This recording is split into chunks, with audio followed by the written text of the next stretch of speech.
Breaking news, the Las Vegas Raiders have just released their 53-man roster, and there are some major surprises. And make sure you watch the entire video because I think the Raiders are setting up for something, and I'll go into detail of what exactly that is. Now, we've been live already today for close to 5 hours waiting for the Raiders to get that roster in. If you've been hanging out with us the entire day, shout out to you. And if you haven't already, make sure you click that subscribe button. Make sure you turn those notifications on because I don't know too many people that were live. We were here last night for 15 freaking hours talking about all the craziness around the silver and black. And today, we are now one step closer to getting to that regular season. But if you want to never miss anything going on around the Raiders, hit that sub button. Let's first start here with the quarterback room. This is a big surprise. The Raiders decided to not keep sixth-round rookie Cam Miller. I will say, I think he's going to be somebody that the Raiders plan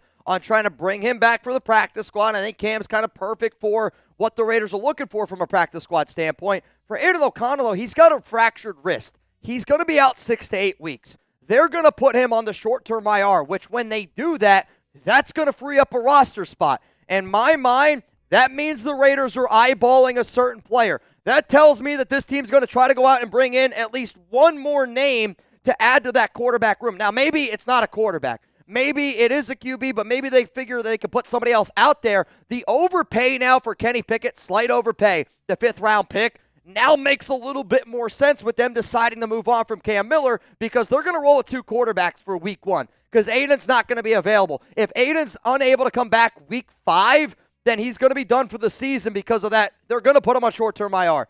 Or they could be keeping him as potential trade bait because there was a team, the New England Patriots, that reached out to the Raiders, and you know for a fact Josh McDaniels would be interested in Aidan O'Connell. That's so far 3 players. Let's go to the running back room. Ashton Jeanty. No shit, Mitch. Zamir White ended up making the squad, and you got to be able to give Zeus his flowers. He was somebody that I was very impressed by the preseason, and I don't say that lightly. I've been very critical of Zamir White. Raheem Mostert ends up making the squad. Dylan Laube. 4 running backs this team is keeping. They decided to move on from Chris Collier. They decided to move on from Sincere McCormick. I know some of you are going to be like, why did they move on from McCormick? They moved on from McCormick because they thought Zamir White was the better between the tackles runner. Raheem Mostert helps out in pass protection, catching the football. He's a little bit more of the speed. And Dylan Laube gives you more ability on special teams. That's why these 4 running backs were kept. Here's also where it gets interesting. The wide receiver room. 5 wide receivers were kept. Jakobi Meyers, still some trade rumors around that topic, though it's the Raiders want to keep him. Jakobi wants to stay here. Amari Cooper, rocking number 19 because you probably noticed no Tommy Malott. Both 6th-round picks. Technically, the Raiders had 3 6th-round picks. 2 out of the 3 6th-round picks by the Raiders did not make this team. Tre Tucker entering year 3. Dante Thornton and Jack Bech, both of your rookies. This is a solid group of 5 wide receivers. And I know yesterday I sat up here and I was like, I don't know if I like the Amari Cooper move. I like the Amari Cooper move now, knowing that it's a 1-year deal up to $6 million, and you kept only 5 wide receivers. This allows you now to hold on to an extra offensive lineman. This allows you now to add some extra pieces, and I think that this Raiders team is confident that nobody's going to claim Malott. Nobody's going to claim Cam Miller. So because of that, those are 2 players that they're going to look to get on the practice squad. So I want to know from y'all, since we talked about wide receivers so much, especially with Devontae last season and yesterday here on the Raiders Report, this is going to be the pinned comment on today's show. So y'all are about to get it with a YouTube ad break. While the ad is playing, I want you to scroll on down and answer this. Is the Raiders wide receiver room better than last season? Right now, let me know. Yes or no? My answer coming up after this YouTube ad break. The reason why I am going to sit up here and I'm going to say yes, it is better. I know Davante Adams is the top name, but the depth we have this season, no disrespect to DJ Turner. DJ Turner made the roster last season. No disrespect to Tyreek McAllister, but those guys aren't making this squad. And I know there's been a lot of conversations, a lot of question marks around the Raiders wide receiver room. I believe, yes, this wide receiver room is better from top to bottom. Let's go to the tight end room now. We got Brock Bowers, Michael Mayer, and Ian Thomas. I'll say an interesting note. Harrison Bryant was released by the Houston Texans. I don't know. I think Harrison Bryant would be a better option than Ian Thomas if you want to pick up the phone and give him a call. No real surprises in here. Carter Runyon released. Albert O released. Quadir Ishmael released. Justin Shorter, a hybrid wide receiver tight end. I think we all anticipated that we were going to keep 3 tight ends. And a very interesting stat from the preseason. The Raiders ran the most, 11 personnel. What's 11 personnel? 3 wide receivers, 1 tight end. And the Raiders love the ability that Brock Bowers offers as a tight end and as a receiver that allows Michael Mayer to get on the field a little bit more. You're going to see that. So I know the Raiders kept 5 wide receivers, but Brock Bowers is a wide receiver and a tight end. So you could say it's 6 wide receivers and 3 tight ends is how I'm going to look at it. Let's go to the offensive line now, and they decided to keep 10 offensive linemen. And I would say there's 2 surprises on here. I mean, Colt Miller, Dylan Parra, Meredith, JPJ, DJ Glaze, Alex Kappa, Charles Grant, and Caleb Rogers. Those were the 8 offensive linemen that everybody, and my mom included, knew were going to make this team.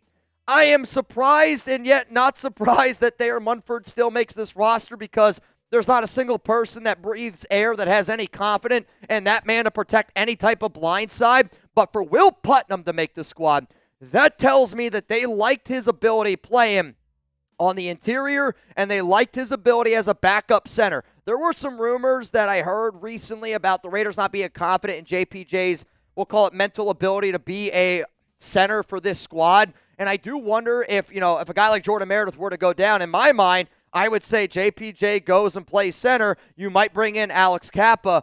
I wonder, and I'm just going to throw this out there. I wonder if Meredith were to go down, if Will Putnam would be their answer to insert there at center. That way they keep JPJ at offensive guard. I think it's just something to look at. It's the very first thing that came to my mind when I saw Putnam ended up making the squad. I also think it's also proof that Caleb Rogers isn't quite ready yet to play on the interior, and they don't really want to waste him away. Could also be because Alex Kappa's been battling injuries, though. I went back and I watched the tape, and I thought Kappa did a better job than I originally thought in that final preseason game against the Arizona Cardinals. Before we get to the defensive side of the football is back, which means Prize Picks is back. And I don't know about you, I'm fired up because I love me some Prize Picks. It's a simple thing to play. You just pick more or less on 2 to 6 player stat projections. If you get your picks right, you can cash in and win up to 2,000 times your money. Prize Picks puts their members first, so all withdrawals are fast, safe, and secure. Prize Picks offers Venmo, Apple Pay, MasterCard, and more for quick and easy deposits into your account this football season. Prize Picks is the best way to win real money this football season. Which players are going off, which ones aren't. Make your picks in less than 60 seconds to turn your sports opinions into real money all season long on Prize Picks. If you want to roll with one of my lineups that I'm going to go with into the season, I'm taking Dak Prescott in week 1. They're giving you one. It's half of a passing yard. My wife's a Cowboys fan, but everybody should be a fan of money. Brock Bowers, 5 touchdowns, more. Geno Smith, more than 3,600 yards with this receiving unit, more. And the secondary. Jack Bech, give me the less on receiving yards. And after the signing of Amari Cooper, I'm even more confident that that's going to be less than 600 receiving yards. Jakobi Meyers, 70.5 receptions. Little bit nervous taking the more on that one now with the Amari signing, but I am still confident that that is going to happen. If you want to run that lineup and put some money in your pocket, because that's $20 to win, $320, then I want you to download the Prize Picks app today. Use code CLNS. You're going to get $50 in lineups after you play your first $5 lineup.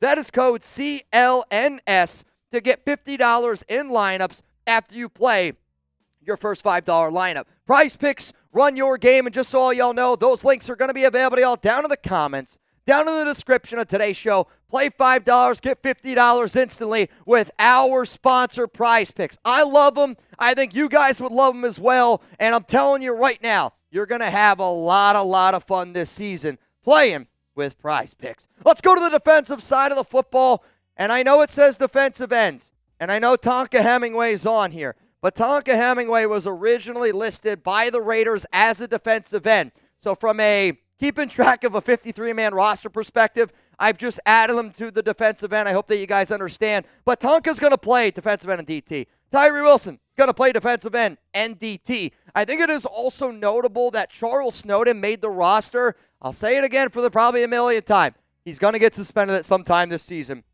for the DUI he had last year. Typically, it's a 3-game suspension. Jordan Addison is a good player to look at because it just happened to him. But for the Raiders, I think that keeping Snowden over Andre Carter is not something that I would have done. Snowden, excuse me, I know I'm burping, does offer you a lot more help in the running game. I thought Andre Carter was better in terms of being able to get after the quarterback. It's going to be something to watch. I really hope that Carter ends up coming back here. But Joyner, Jahari Fari, those players were battling it out. Obi was another one. Really, really close there.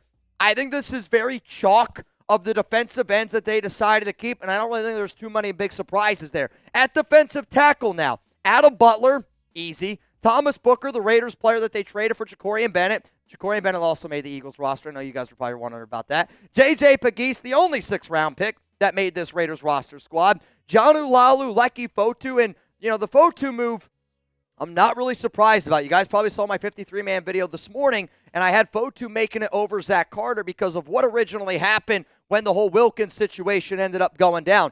Fotu was the one that filled in for Wilkins. They wanted that extra big body guy, kind of that double team taker, and that's what Fotu's going to be. When Fotu's on the field, it's to make Adam Butler, Tyree Wilson, Malcolm Kuntz, Max Crosby, everybody else around him a lot better. Fotu's going to be the player that you want him to go out there and you want him to get 8-9 rebounds and put up 2 points. That's what he's going to do. Though, it was really close between him and Zach Carter, but I do think the Raiders went with the right player. Carter's probably going to try to come back here on the practice squad. At least, I hope that we're able to bring him back. Let's go to the linebacker room now. Here's another surpriser, and I'm super happy, and I can't wait to message Lindenberg's dad because he's going to be fired up. He's been sweating bullets whether or not the Raiders' 7th-round pick was going to end up making the team, and I'm super happy that he ends up doing it. But your top 4 linebackers are Roberts, Devin White, Jermaine Pratt, and Jamal Adams. Those are going to be the guys that put in most of the heavy lifting. Tommy Eichenberg and Cody Lindenberg, I believe, are probably going to get used a little bit more in terms of special teams. Gunner, kick return, punt return. They might get a few opportunities here and there, but for the most part, the Raiders are going to roll with those 4 linebackers. So, you decided to keep 6 linebackers. You decided to keep 10 offensive linemen. Those were things that I didn't exactly think were going to happen for the Raiders. What I did expect to happen, 5 corners. And the 5 corners are chalk. I think almost anybody could have been able to pick them. Eric Stokes, Darian Porter, Kai Blue Kelly, DeCamerion Richardson, Darnay Holmes. These are all players where Stokes, Porter, Kai Blue, I say Stokes, Porter, and DeCamerion, outside corners. Kai Blue is going to play a little bit of nickel, and he's going to play a little bit on the outside. Darnay Holmes is going to be predominantly in on the nickel position, but because the Raiders use a lot of their safeties and they drop them down into the nickel, the Raiders are also going to use a multitude of safeties, and the safeties that ended up making this squad are Jeremy Chin, Isaiah Paul-Amal. Those are your 2 starters. Thomas Harper is somebody I did not feature because we haven't seen much of him, but he's going to be another player that I believe they end up putting on short-term IR. So earlier in the video, I mentioned that Aidan O'Connell and Thomas Harper, those were 2 players I thought they would put on short-term IR, and I do think that it will happen at some point, and when it does happen, it's going to open up 2 roster spots. So the Aidan O'Connell roster spot will be filled. The Thomas Harper roster spot, I believe, will also end up being filled. The Raiders also decided to keep Chris Smith. You're probably looking and going, well, what about Lonnie Johnson Jr.? Lonnie Johnson got put on short-term IR, so he does not count against the 53-man. I do wonder if the Raiders deep down said, I don't know if we put Harper, Aidan O'Connell, and Lonnie Johnson, if we all put them on short-term IR, that means we have to keep 2 players. Sometimes I know NFL teams, when they do that, the player's like, oh, awesome, we made the team, and then the next day they end up getting cut because you go out and you sign somebody. In my personal opinion, the Raiders didn't want to do that to anyone, and when you see Harper and Aidan O'Connell go on short-term IR, they're going to go out and try to sign 2 players to put on this 53-man. For Lonnie Johnson Jr., he's got to be back by Week 5. If he's unable to play Week 5, then he's done for the entire year. So, again, something to look at. And then we'll finish this bad boy out with Daniel Carlson, A.J. Cole, and Jacob Bobenmoyer. That is your Las Vegas Raiders 53-man roster. And I know this. It happens every year. And I love people that watch this show because a 53-man is the ultimate testament of how much you watch this channel in the offseason. Anybody can sit up here and talk about Geno Smith, Brock Bowers, Max Crosby. The real ones, though, they'll talk about the roster bubble guys. They'll talk about the practice squad guys. They'll talk about the guys that got cut. And the people that are watching this video right now, I know, I got a bunch of real ones here. So who are you most surprised that the Raiders cut? My answer will be coming up here after this YouTube ad break. I would say the player that I'm honestly most surprised is Cam Miller. because I thought Cam was going to end up making the squad with the Aidan O'Connell injury. The Kenny Pickett trade, though, now even more makes more sense to me of why they decided to do what they ended up doing. But I'll say Cam Miller is a surpriser. Tommy Mellott was a coin flip to me. Didn't know necessarily if he was going to make it. I'll throw out Terrell Edmunds. I think Terrell Edmunds' name has to be thrown in there because, he was getting a lot of first-team reps. He was getting a lot of work there in the big nickel as well. But those would be the names that I'll throw out and say, at this current moment, are the most eye-popping to me. So coming up next here on the show, we're going to get into the Raiders roster cuts because I know that was all about 53. But I don't want to forget about the players that busted their hump the entire offseason. And I do think that we should bring up those names and we should show who exactly they are. So first, we're going to talk about the players that got released yesterday. There were 18 roster moves, and I'll kind of move over a little bit. That way you can see. And if you're wondering, Mitch, what's the difference between waived and released? Waived is you have less than 4 years in the NFL. Released is 4 or more. The guys that are waived will hit waiver claims. Waiver claims are tomorrow at 12 Eastern time. The Raiders are 6th on the waiver wire. If you play fantasy football, you'll know what I'm talking about. They're 6th on the waiver. They can put it on a claim.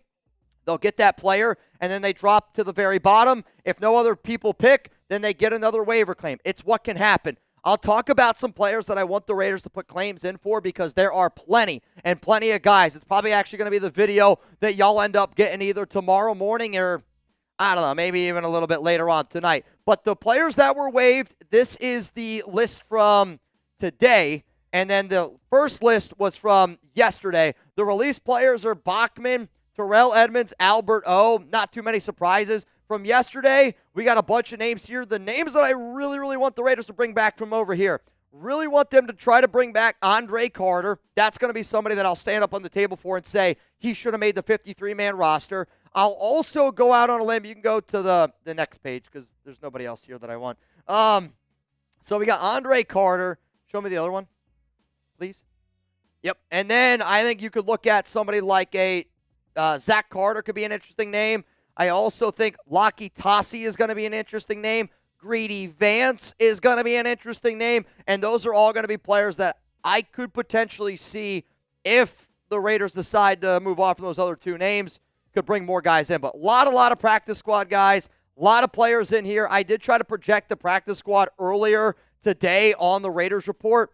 Most of those names are going to stay true. But again, this is going to be very, very interesting for the Raiders, and I do almost wonder they thought if they put AOC on the open market with waivers, if there would have been a team, I don't know, maybe New England, who's looking for a third quarterback, would have went ahead and claimed him. Now, to the 2,500 people that are watching this live, shout out to you. We've had over 3,000 people watching us for most of the day, and in typical Raiders fashion, they got all these names in pretty late, but shout out to all y'all for being real ones. I'm excited for this football season, and if you made it this far in the video, that is a flippin' real one, and I want to show y'all some love. So give me a real one down below, and on a future Raiders video this week, I'm going to see who commented on this video, who watched the entire thing, and I'm going to give y'all some shout-outs kind of like we do with the Noti gang. So again, shout out to all y'all. Can't wait for this upcoming season, and the Raiders have officially started practice.